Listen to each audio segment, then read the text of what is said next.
Okay, Team Sucker Punch Maintenance Day. Yeah, I surprised Matt with this. I'm on camera? Yes, you're on camera. I didn't shave or anything. We're using our new Hoyt high definition video camera that they were nice enough to sponsor us with. This is the quality video you get from sponsoring us, Hoyt. We want it, you know, watching men draining radiator fluid. So, we owe them a thanks. And yes, in all seriousness, thank you very much, Hoyt. And we're definitely going to get some great video for you. We've got a couple of endurance races to do this year, as well as some autocross and some other stuff. And we are definitely going to have some cool stuff to show off for people who want to know about the Hoyt products. So, here's a racer. We call him Frankie, number 38. It's short between Frankenstein because the car's got umpteen different bits of other cars put into it, and of course rock and roll fans will recognize the paint scheme as the finish that's on Eddie Van Halen's Frankenstrat. So the car was quickly dubbed Frankenstein because of those things. So what mods have been done to the car? It's pretty simple. It's an endurance race car, and it's also a Lemons racer, so both in terms of budget and in terms of common sense, there's not much done to it. But for the engine, we did headers and an open air cleaner, and we reprogrammed the fuel injection. The car's been chipped.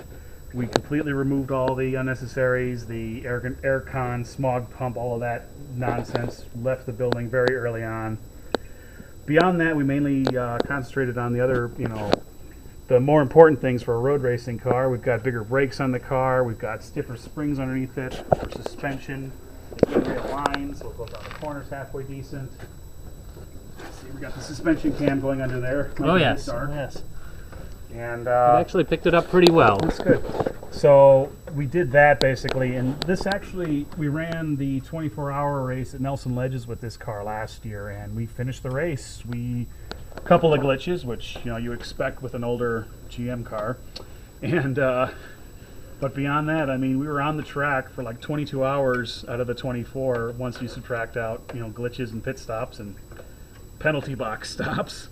So it did fantastic. So we pretty much we've gone through it again, repaired things that were worn out, another check over, and we're going to try to do Gingerman, which is actually this month. This is first April Fool's Day. We're going to be going to Gingerman Raceway, and they're doing a 14-hour event there. So what's the interesting little extra bits of hardware there on the alternator? Do we really want to be pointing those out to people? Well, that's part of the fun of the car. It's that's our genuine.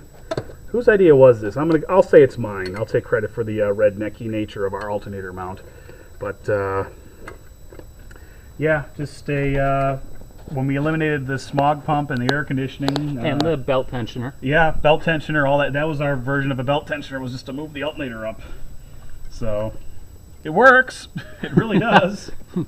Like I said, 22 hours on the racetrack will attest it worked just fine like that, even though it just looks kind of, silly. That's part of the fun. It is part of the fun. It's part of the appeal of these type of racers is how you can do stuff like that and still make it come through and come good.